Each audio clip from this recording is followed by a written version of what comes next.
ಮೊದಲನೇದಾಗಿ ನಿರ್ಮಲಾ ಸೀತಾರಾಮನ್ರವರು ಕರ್ನಾಟಕದಿಂದ ಆಯ್ಕೆಯಾಗಿರ್ತಕ್ಕಂಥ ರಾಜ್ಯಸಭಾ ಸದಸ್ಯರು 8ನೇ ಸಾರಿ ಕೇಂದ್ರದಲ್ಲಿ ಬಜೆಟನ್ನು ಅವರು ಕೊಟ್ಟಿದ್ದಾರೆ. ಬಹುತೇಕ ಕರ್ನಾಟಕದ ಮೇಲೆ ಅವರು ಇಟ್ಕೊಂಡಿರ್ತಕ್ಕಂಥ ಅಸೂಯೆ ದ್ವೇಷವನ್ನು ಈ ಬಜೆಟಲ್ಲೂ ಮುಂದುವರಿಸಿದ್ದಾರೆ. ಆ ಕಾರಣಕ್ಕೋಸ್ಕರ ಕರ್ನಾಟಕದ ರಾಜ್ಯದ ಪರವಾಗಿ ನಿರ್ಮಲಾ ಸೀತಾರಾಮನ್ರವರಿಗೆ ವಿಶೇಷವಾದ ಧನ್ಯವಾದಗಳನ್ನ ಕಾಂಗ್ರೆಸ್ ಪಕ್ಷದ ಪರವಾಗಿ ಹೇಳ್ತೇನೆ. ಬಹುತೇಕ ಅವರಿಗೆ ಬಿಹಾರದ ಮೇಲೆ ಇರ್ತಕ್ಕಂಥ ಪ್ರೀತಿ, BJP ಆಡಳಿತ ಇರ್ತಕ್ಕಂಥ ರಾಜ್ಯಗಳ ಮೇಲೆ ಇರ್ತಕ್ಕಂಥ ಪ್ರೀತಿ ಕರ್ನಾಟಕದ ಮೇಲೆ ಇಲ್ಲ. ಯಾಕೆಂದರೆ ನಾವು ಅವ್ರು ರಾಜ್ಯಸಭಾ ಮೆಂಬರ್ ಮಾಡಿದ್ವಲ್ಲ, ಅದಕ್ಕೋಸ್ಕರ ಅದನ್ನು ಬೇರೆ ಬೇರೆ ರೀತಿಯಲ್ಲಿ ತೀರಿಸ್ಕೊತಾ ಇದ್ದಾರೆ. ಅದಕ್ಕೆ ಅವ್ರಿಗೆ ಅಭಿನಂದನೆ ಹೇಳ್ತೀನಿ. ಗೆಳೆಯರಂತ ರವಿಕುಮಾರ್ ಅವರು ಹೇಳ್ತಾಯಿದ್ರು, ಈ ದೇಶದಲ್ಲಿ 50% ಜನಕ್ಕೆ ಅನುಕೂಲ ಆಗಿಬಿಟ್ಟಿದೆ ಇನ್ಕಮ್ ಟ್ಯಾಕ್ಸ್ 12 ಲಕ್ಷಕ್ಕೆ ಏರಿಸಿದ್ರಿಂದ ಅಂತೇಳಿ. ನಾನು ಮುಕ್ತವಾಗಿ ಹೇಳ್ತೀನಿ, ಅವರು ಇನ್ಕಮ್ ಟ್ಯಾಕ್ಸ್ ಒಂದು ಲಿಮಿಟ್ನೇನ 12 ಲಕ್ಷಕ್ಕೆ ಜಾಸ್ತಿ ಮಾಡಿದ್ದಾರೆ. It is a good program, no doubt in that. ಅದಕ್ಕೆ ನಾನು ಅಭಿನಂದನೆ ಹೇಳ್ತೀನಿ. ನಾಟ್ ಓನ್ಲಿ ದಟ್, ಅವರು ಹಿರಿಯ ನಾಗರಿಕ ಅಂದರೆ 60 ವರ್ಷ ಮೇಲ್ಪಟ್ಟವರು TDS ಮಾಡಬೇಕಾದ್ರೆ 50,000 ರೂಪಾಯಿಗೆ ಮಾತ್ರ ಅವಕಾಶ ಇತ್ತು. ಅವರಿಡಂಥ ಡಿಪಾಸಿಟ್ ಮೇಲೆ 50,000ಕ್ಕಿಂತ ಜಾಸ್ತಿ ಬಂದರೆ TDS ಮಾಡೋದಕ್ಕೆ ಅವಕಾಶ ಇತ್ತು. ಅದನ್ನು 1 ಲಕ್ಷ ರೂಪಾಯಿಗೆ ಜಾಸ್ತಿ ಮಾಡಿದರೆ it is a good program and benefit to the senior citizens. ಹಿರಿಯ ನಾಗರಿಕ ಅನುಕೂಲ ಆಗುತ್ತೆ, ಅದನ್ನು ಸ್ವಾಗತ ಮಾಡ್ತೀನಿ. ಮತ್ತು ಈ ಮಧ್ಯಮ ವರ್ಗದವರು, ಕೆಳವರ್ಗದವರು ಬಾಡಿಗೆ ತೊಗೋಬೇಕಾದ್ರೆ ಅವ್ರಿಗೆ ಒಂದು 2.5 ಲಕ್ಷ ಲಿಮಿಟ್ ಇತ್ತು. 2.5 ಲಕ್ಷದ ಮೇಲ್ಪಟ್ಟು ಅವ್ರಿಗೆ TDS ಮಾಡೋದಕ್ಕೆ ಅದನ್ನು 6 ಲಕ್ಷಕ್ಕೆ ಜಾಸ್ತಿ ಮಾಡಿದ್ದಾರೆ. ಅದು ಸಹ ಒಳ್ಳೆಯ ಬೆಳವಣಿಗೆ, ಅದನ್ನು ಸ್ವಾಗತ ಮಾಡ್ತೀನಿ.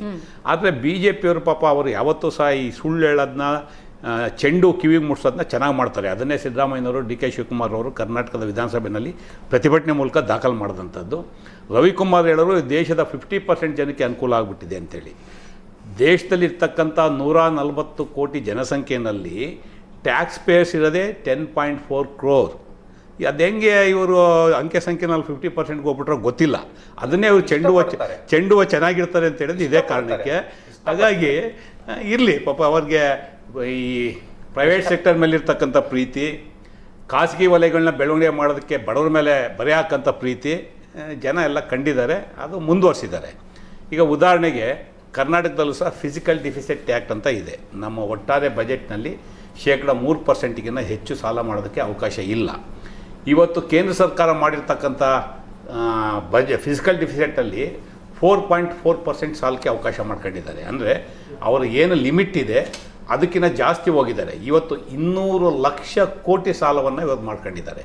ಇದನ್ನು ಯಾವ ರೀತಿ ವಾಪಸ್ ಕೊಡ್ತಾರೆ, ಏನು ರಿಸೋರ್ಸಸ್ ಏನು ಸ್ಪಷ್ಟವಾದಂಥ ಉದಾಹರಣೆಯನ್ನು ಅವರು ಕೊಟ್ಟಿಲ್ಲ. ಸುಮಾರು 50 ಲಕ್ಷ ಕೋಟಿ ರೂಪಾಯಿಗಳ ಬಜೆಟನ್ನು ಪ್ರಸ್ತಾಪ ಮಾಡಿದ್ದಾರೆ. As admitted by finance minister Nirmala ಸೀತಾರಾಮನ್ರವರೇ ಒಪ್ಕೊಂಡಂಗೆ ಸುಮಾರು 1 ಲಕ್ಷ ಕೋಟಿ ರೂಪಾಯಿಗಳ ರೆವಿನ್ಯೂ ಕೊಡ್ತಾ ಇದೆ ಬಜೆಟಲ್ಲಿ. ಅದನ್ನು ಯಾವ್ಯಾವ ಸೋರ್ಸಿಂದ ತರ್ತೀವಿ ಅಂತ ಹೇಳಿಲ್ಲ. ಒಂದು ಸಣ್ಣ ಉದಾಹರಣೆ, ಅವರ ಸಾಮಾಜಿಕ ಕಳಕಳಿ, ಸಾಮಾಜಿಕ ಭದ್ರತೆ ಹೆಂಗಿದೆ ಅನ್ನೋದಕ್ಕೆ ಹೇಳ್ತೇನೆ.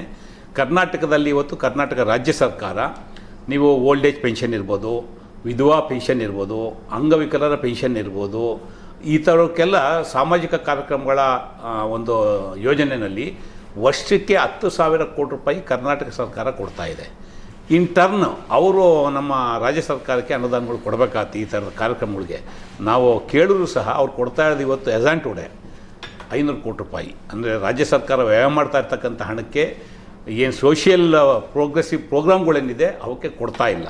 ಮತ್ತು ಭಾಳ ಸ್ಪಷ್ಟವಾಗಿ ಇಡೀ ಬಜೆಟನ್ನು ನೋಡಿ, ಬಿಹಾರ ಎಲೆಕ್ಷನ್ಗೋಸ್ಕರ ಬಿಹಾರಕ್ಕೆ ಅನುಕೂಲ ಮಾಡಬೇಕನ್ನೋ ಕಾರಣಕ್ಕೆ ವಿಶೇಷವಾದ ಯೋಜನೆಗಳನ್ನ ಘೋಷಣೆ ಮಾಡಿದ್ದಾರೆ. ಬಿಟ್ಟರೆ ಕರ್ನಾಟಕಕ್ಕೆ ಯಾವುದೇ ಘೋಷಣೆಯನ್ನು ಮಾಡಿಲ್ಲ. ಸನ್ಮಾನ್ಯ ಸಿದ್ದರಾಮಯ್ಯನವರು ಸುಮಾರು 26 ಪುಟಗಳ ಪತ್ರವನ್ನು ಬರೆದು ಕಳೆದ ಪೂರ್ವ ಬಜೆಟ್ ತಯಾರಿನಲ್ಲಿ ಕೇಂದ್ರ ಸರ್ಕಾರಕ್ಕೆ ನಿರ್ಮಲಾ ಸೀತಾರಾಮನ್ ಅವರಿಗೆ ಪತ್ರವನ್ನು ಬರೆದು ಕರ್ನಾಟಕ ರಾಜ್ಯದಲ್ಲಿ ಏನೇನು ಕಾರ್ಯಕ್ರಮಗಳು ಕೊಡಬೇಕಾಗಿದೆ, ಏನೇನು ಯೋಜನೆಗಳು ಬಾಕಿ ಇದೆ, ಇವನ್ನೆಲ್ಲ ಮಾಡಿಕೊಡಿ ಅಂತ ಅಂದ್ಬಿಟ್ಟು ಮನವಿಯನ್ನು ಮಾಡಿದರು. ಇವತ್ತು ಕಳೆದ ಬಜೆಟಲ್ಲಿ ಭದ್ರಾ ಮೇಲ್ದಂಡೆ ಯೋಜನೆಗೆ ಅವರೇ 5,300 ಕೋಟಿ ರೂಪಾಯಿ ಡಿಕ್ಲೇರ್ ಮಾಡಿದರು.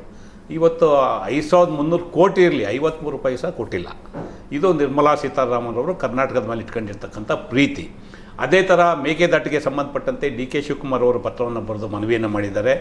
ಕರ್ನಾಟಕದ ಹಿರಿಯ ಸಚಿವರಾಗಿ ಕೃಷ್ಣ ಬೈರೇಗೌಡರು ಅನೇಕ ಫೈನಾನ್ಸ್ ಕಮಿಟಿ ಮೀಟಿಂಗ್ಗಳಿಗೆ ಪಾರ್ಟಿಸಿಪೇಟ್ ಮಾಡಿ ರಾಜ್ಯಕ್ಕೆ ಏನೇನು ಬೇಕು, ಟ್ಯಾಕ್ಸ್ ಅಲೋಕೇಷನಲ್ಲಿ ನಮಗೇನೇನು ಅನ್ಯಾಯ ಆಗ್ತಾಯಿದೆ, ಎಷ್ಟು ಹಣವನ್ನು ಕೊಡಬೇಕು, ಸುಮಾರು 4.5 ಲಕ್ಷ ಕೋಟಿ ಕರ್ನಾಟಕದಿಂದ ನೀವು GST ಮುಖಾಂತರ ಕಲೆಕ್ಟ್ ಮಾಡ್ತಾ ಇದ್ದೀರಾ. ಇಂಟರ್ನ್ ರಾಜ್ಯಕ್ಕೆ ಬರೀ 50,000 51,000 ಅಲೋಕೇಷನ್ ಕೊಡ್ತಾ ಇದ್ದೀರಾ, ಅದನ್ನು ಜಾಸ್ತಿ ಮಾಡಿ ಅಂತೇಳಿ ಕೃಷ್ಣ ಬೈರೇಗೌಡರು ಒಂದು ರಾಜ್ಯ ಸರ್ಕಾರದ ಪರವಾಗಿ ಮನವಿಯನ್ನು ಕೊಟ್ಟಿದ್ದಾರೆ. ಈ ಯಾವ ಅಲೋಕೇಷನ್ನು ಸಹ ಜಾಸ್ತಿ ಮಾಡಿಲ್ಲ. ಭಾಳ ವಿಶೇಷ ಏನಂದರೆ ಚುನಾವಣೆಯಲ್ಲಿ ಇವತ್ತು ಮಹಾರಾಷ್ಟ್ರದಲ್ಲಿ ಹೋದ್ರು ಕರ್ನಾಟಕನ ಕಾಪಿ ಮಾಡಿದ್ರು, ದೆಹಲಿನಲ್ಲಿ ಹೋದ್ರು ಕರ್ನಾಟಕ ಕಾಪಿ ಮಾಡಿದ್ರು. ಇಲ್ಲಿ ಗ್ಯಾರಂಟಿ ಟೀಕೆ ಮಾಡಿಕೊಂಡು ಬೇರೆ ಕಡೆ ಎಲ್ಲ ಗ್ಯಾರಂಟಿಗಳು ಹೇಳ್ಕೊಂಡು ಬಂದ್ರಿ. ಇವತ್ತು ನಾವು 2,000 ಕೊಡ್ತೀವಲ್ಲ, 2,100 ರೂಪಾಯಿ ಈ ಬಿಡ್ಡಿಂಗ್ ಮಾಡ್ತಾರೆ. ಯಾವುದಾದ್ರು ಪ್ರಾಪರ್ಟಿ ಬಿಡ್ಡಿಂಗ್ ಮಾಡ್ಬೇಕಾದ್ರೆ ಅವ್ರು 100 ರೂಪಾಯಿ, ನಾನು 110 ಅಂತೀನಿ. ಹಂಗೆ ಕರ್ನಾಟಕ ಸರ್ಕಾರ 2,000 ಕೊಡ್ತೀವಿ, ನಾವು 2,100 ರೂಪಾಯಿ ಅಂತ ಹೇಳಿದ್ರು.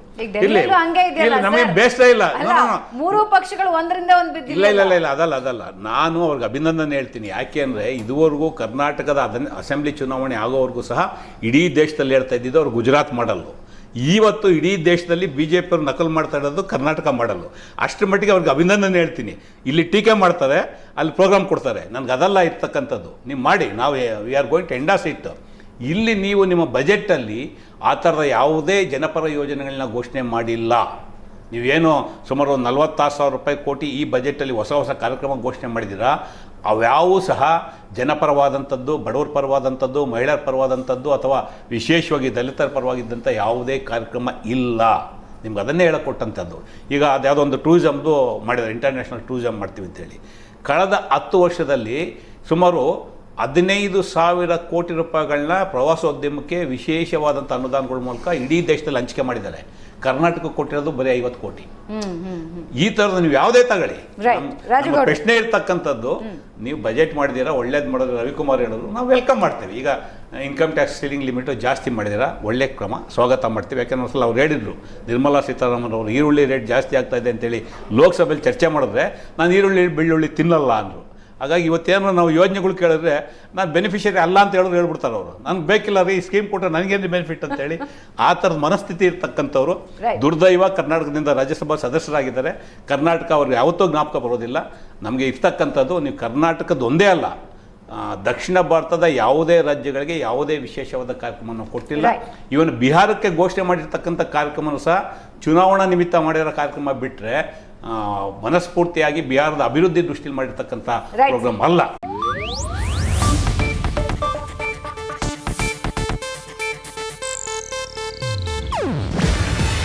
ಇದು ಏಷ್ಯಾನೆಟ್ ನ್ಯೂಸ್ ನೆಟ್ವರ್ಕ್ ಪ್ರಸ್ತುತಿ. ನೀವು ನೋಡ್ತಿದ್ದೀರಾ ಏಷ್ಯಾನೆಟ್ ಸುವರ್ಣ ನ್ಯೂಸ್.